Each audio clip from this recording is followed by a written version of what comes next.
Bonjour madame, présentez-vous s'il vous plaît. Bonjour, je suis Karel Perret, je suis ingénieure informatique de formation et je me définis toujours comme étant une grande passionnée de numérique et d'entrepreneuriat. Et actuellement, je suis cofondatrice d'une entreprise spécialisée dans la digitalisation des PME et PMI et je suis également experte en digitalisation sur le projet Africa Cloud de la GIZ.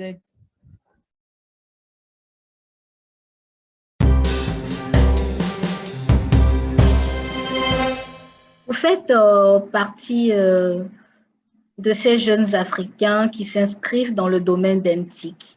Quelle est donc votre spécialité? Euh, Actuellement, en tant qu'ingénieure informaticienne, je suis à la base génie logiciel, donc spécialisée dans le développement d'applications desktop, web et mobile. Et j'ai approfondi après en informatique appliquée à la gestion des entreprises. Et c'est ce qui me permet de m'orienter aujourd'hui vers la digitalisation des entreprises. Eh bien, comment définirez-vous alors la digitalisation? Comment définirez-vous actuellement la digitalisation en de simples mots? Bon, pour moi, la digitalisation, tout simplement, si je le mets dans le cadre d'une entreprise, c'est vraiment l'utilisation de différents outils technologiques qui sont adéquats pour cette entreprise et qui permettent d'améliorer la performance de l'entreprise. Euh, Quel genre d'outils à peu près? Des Bon, outils,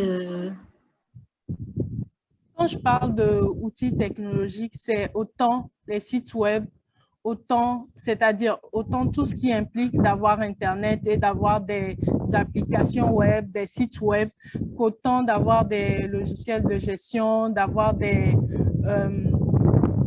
le smartphone, qui sont sur le smartphone, les données sur l'ordinateur, pouvoir échanger des données aussi. Tout ça, ce sont des outils technologiques. vous vous êtes engagé dans cette cause avec votre structure. Pourquoi avoir choisi cette filière? OK.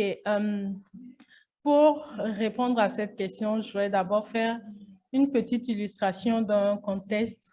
Aujourd'hui, tout le monde utilise un smartphone au moins et va instantanément sur Google pour faire des recherches. Aujourd'hui, je cherche un service, je vais sur Google, je vois qui peut m'offrir ce service. Mais il existe encore aujourd'hui des structures qui ne sont pas référencées sur Google, c'est-à-dire que je vais chercher et que je ne retrouve pas forcément sur Google. Et donc, ces structures, ça veut dire qu'elles n'ont aucune identité en ligne, elles ne sont pas présentes en ligne. Autrement dit, si la structure n'investit pas dans la publicité classique et que moi, son client, je ne passe pas par la publicité classique, il passe à côté de moi. Alors qu'avec Google, c'est que le client a un besoin et il va à la recherche d'une structure qui peut lui offrir ce besoin. Et ce qui est génial avec ça, c'est que ça ne limite pas le nombre de clients que vous pouvez avoir. Vos clients peuvent être basés partout dans le monde. Donc, c'est un exemple vraiment qui permet aux structures normalement de pouvoir développer leur activité en gagnant plus de clients. Et je pense que j'ai choisi cette filière parce que, ayant eu la chance d'avoir un parcours informatique et d'être passionnée par le numérique, j'ai découvert très tôt le potentiel des outils technologiques, surtout d'Internet pour la visibilité, comme pour l'exemple que j'ai donné, et également les logiciels pour l'automatisation des process d'entreprise. Et je me suis vite dit que c'était une révolution qui pourrait permettre aujourd'hui à toute entreprise de se développer facilement, surtout en termes de visibilité. Et je pense que c'est ce que recherche toute entreprise aujourd'hui. Donc, pour pouvoir aider le développement des PME et PMI, je me suis lancée dans cette filière sans hésitation. Merveilleux. Alors, parlez-nous de votre structure. Citez-nous au plus trois offres que votre structure nous permet d'avoir? Et puis, dites-nous, quel est le projet dont vous êtes le plus fier? OK. Ma structure, PRP Solutions Technologiques, comme je l'ai dit, est spécialisée dans la digitalisation des PME et PMI. Nous offrons donc d'accompagner sur une stratégie digitale et de déterminer quels sont vraiment les besoins de digitalisation de l'entreprise. Après ça, nous offrons d'offrir de la visibilité en ligne à l'entreprise à travers un site web ou à travers une géolocalisation sur Google. Nous offrons également d'optimiser les process des entreprises avec des logiciels de gestion ou des logiciels de métier qui sont personnalisés, et nous fournissons aussi des outils technologiques qui sont adaptés à la digitalisation des entreprises. Et pour faire tout cela, nous passons forcément par quand même une formation à l'utilisation de ces différents outils digitaux qui sont nécessaires. Donc, notre vision à nous, en fait, c'est de devenir le partenaire technologique de choix des entreprises africaines de demain. Et si je dois dire, le projet dont je suis assez fière, je pense que il y a beaucoup de projets dont je suis fière, mais je suis obligée quand même de citer le cours, la digitalisation du cours de Design Thinking que j'ai créé avec toi-même, Farida, et que j'ai eu le plaisir d'assurer la digitalisation. Parce que c'est toujours bien en termes de digitalisation quand on travaille avec des gens qui sont passionnés par leur métier. C'est aussi pour nous un processus de découverte, et j'ai découvert aussi ton monde du design thinking, et je pense que c'est vraiment très intéressant cette collaboration. Et j'ai appris surtout que seul le travail acharné paye en travaillant avec toi. Et je suis donc vraiment ravie de ce projet qui va vraiment permettre aussi aux entreprises africaines de vraiment recentrer leurs produits sur leurs cibles. Donc, c'est vraiment un cours qui a une plus-value, et avoir assuré sa digitalisation, c'était vraiment intéressant pour moi. Donc, mais après chaque projet que j'entreprends, je suis fière de pouvoir le mener à bout et d'aider une entreprise à assurer sa digitalisation. Merci beaucoup. Ce projet aussi était vraiment super génial. J'ai beaucoup apprécié. Alors, quelle contribution effective pensez-vous avoir fait pour votre continent ou votre pays à travers votre structure depuis votre existence? Bon. Je dois dire que en tant qu'entreprise formelle, évidemment, je paye mes impôts. Et je pense que ça sert déjà beaucoup aux projets sociaux de l'État. Mais également, en tant que petite structure, j'ai réussi quand même à créer un peu de l'emploi avec une équipe aujourd'hui de 5 personnes avec laquelle on travaille au quotidien. Mais au-delà de ça, je pense que j'ai contribué également à certains projets comme la base de données des bénéficiaires du PNPER, qui permettra vraiment de suivre les entrepreneurs qui sont financés, et décider vraiment s'il faut toujours les accompagner, quels sont les moyens nécessaires pour les accompagner. Et je pense que c'est pour moi un point très essentiel, parce que c'est un projet étatique, et je pense avoir contribué à cela.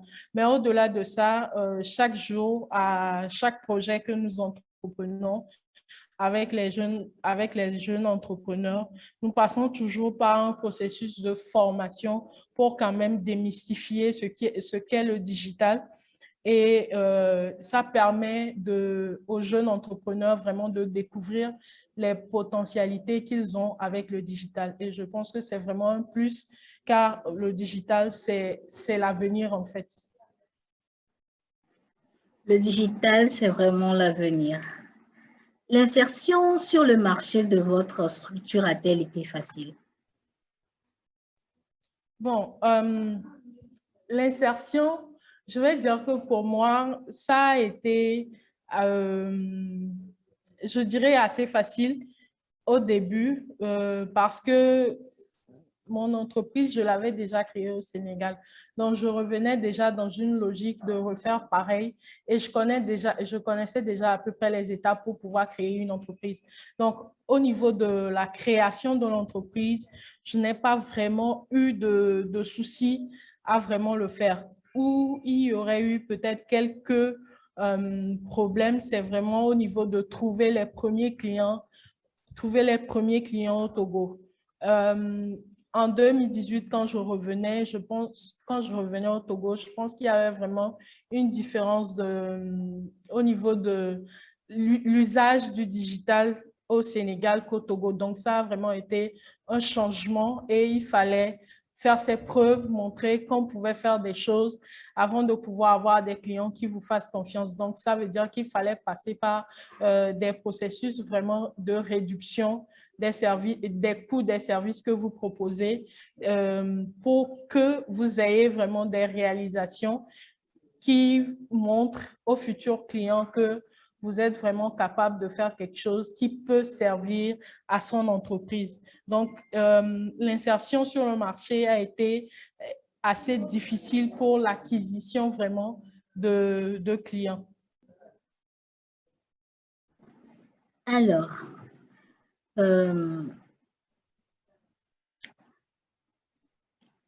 quels sont les procédés par lesquels une entreprise tout à fait lambda passe au digital? OK.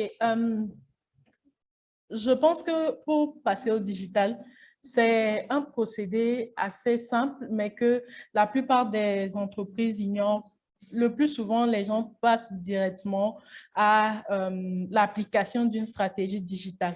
Mais avant d'appliquer une stratégie digitale, il faut quand même élaborer cette stratégie. Et ça passe d'abord par définir les objectifs de la digitalisation. Pourquoi, en tant qu'entreprise, vous voulez digitaliser vos process et quels sont les process là que vous voulez digitaliser. Il faut d'abord donc définir ça. Quels sont les objectifs de ma digitalisation? Ensuite, il faut que vous analysiez l'existant. Qu'est-ce que l'entreprise a déjà en termes de digitalisation? Qu'est-ce qu'on peut améliorer? Qu'est-ce qu'on peut faire pour atteindre les objectifs de digitalisation qu'on a? Et surtout, qu'est-ce que les concurrents que vous avez utilisent actuellement pour pouvoir atteindre vos clients? Et ensuite, avec cette analyse de l'existant, on établit une stratégie digitale. Et cette stratégie digitale doit donc prendre en compte les moindres détails de ce qu'il faut mettre en place, quand et comment il faut mettre en place, et surtout, quels sont les outils technologiques nécessaires pour la mise en place de cette stratégie digitale. Et ensuite, on peut commencer alors à appliquer la stratégie digitale, mais disons en mode test, parce qu'une stratégie digitale, ça évolue avec l'entreprise. Donc, quand vous mettez en place votre première stratégie digitale, vous suivez l'évolution de la stratégie. Est-ce qu'elle nous permet d'atteindre nos objectifs? Si oui, vous continuez et vous essayez d'améliorer. Sinon, il est toujours temps de modifier la stratégie et de l'adapter afin de pouvoir atteindre l'objectif de l'entreprise. Je dis, est-ce que c'est coûteux? Est-ce que c'est coûteux? Oui.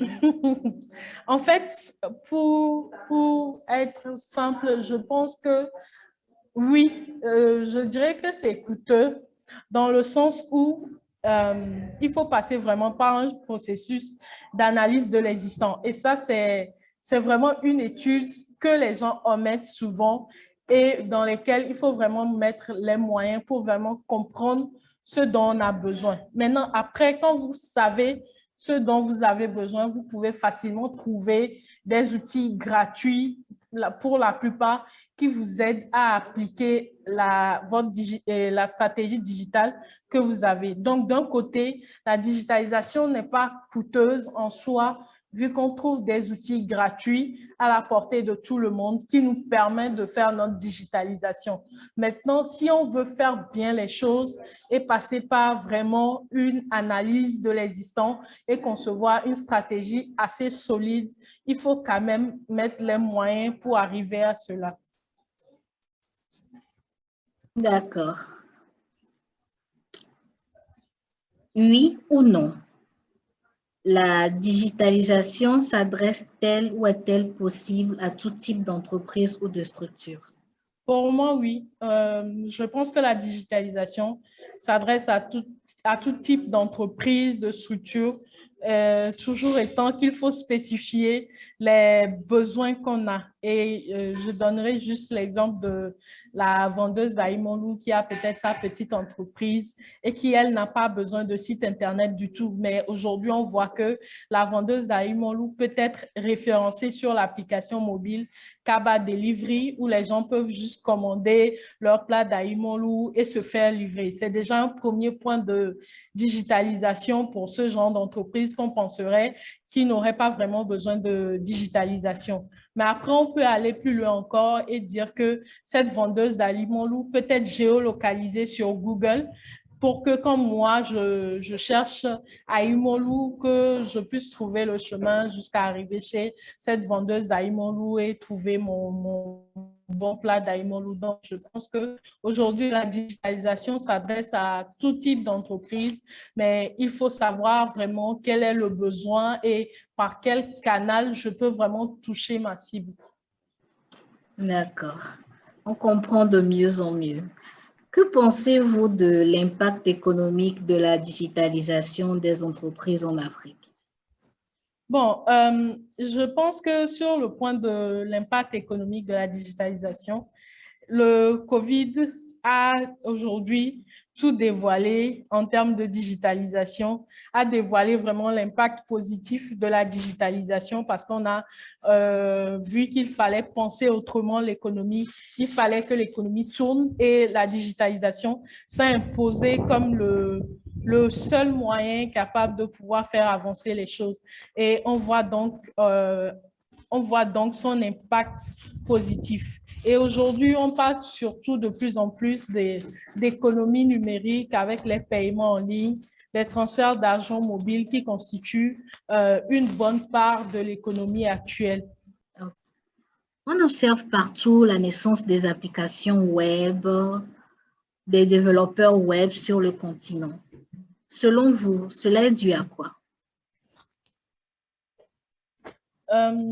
Pour moi, aujourd'hui, je vois qu'il y a beaucoup de sensibilisation qui encourage à embrasser les métiers informatiques et c'est à juste titre parce que ce sont les métiers d'avenir. Aujourd'hui, en Afrique, c'est une bonne chose car nous commençons le processus de digitalisation. Il reste beaucoup de travail à faire et en même temps, on constate souvent un grand gap de niveau de littératie digitale à combler pour passer vraiment de l'usage de l'outil à aujourd'hui l'implémentation de l'intelligence artificielle dans les applications que les jeunes développent.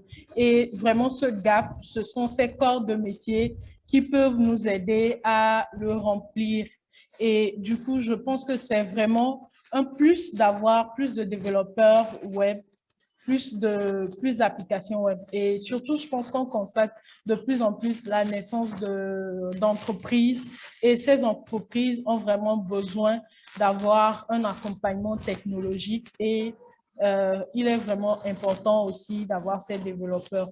Donc, je pense que c'est vraiment une bonne chose pour l'Afrique d'avoir de plus en plus de développeurs, surtout web, vu que c'est le web qui réconcilie vraiment le monde. Avec le web, on est tous des clients, on est tous le public d'une entreprise. Donc, moi, je trouve ça plutôt très intéressant. D'accord. Et là, on touche les structures. Selon vous, comment permettre aux structures des régions rurales de pouvoir bénéficier de ces avantages alors qu'il y a des déficits en électrification ou en réseau Internet? OK. C'est vrai, aujourd'hui, c'est un véritable challenge de permettre la digitalisation au niveau des structures des régions rurales. Mais je pense qu'il faut noter que la digitalisation n'est pas forcément égale à Internet d'abord.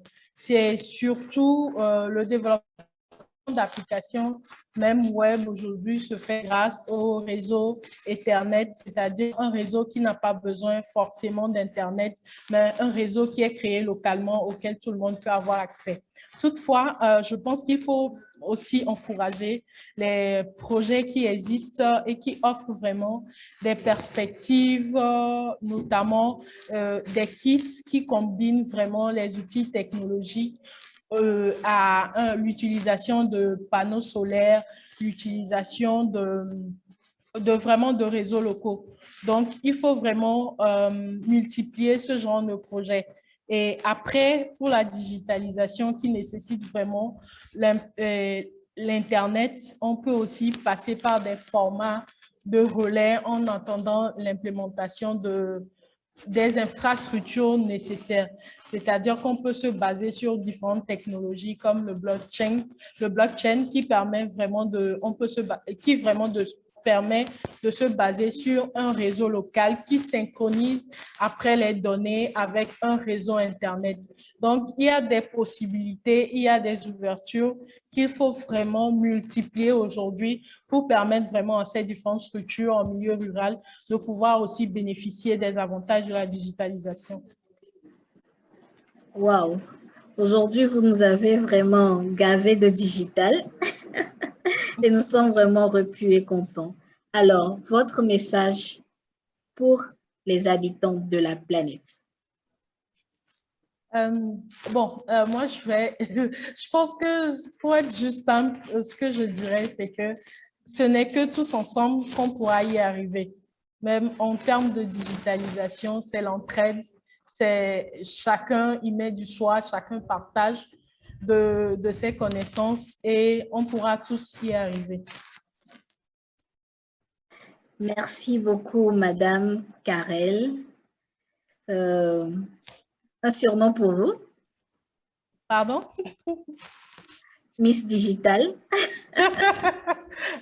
Il y a déjà beaucoup de Miss Digital, donc on peut juste se contenter de Karel. Merci encore et au plaisir. Au plaisir. Bye bye. Bye bye.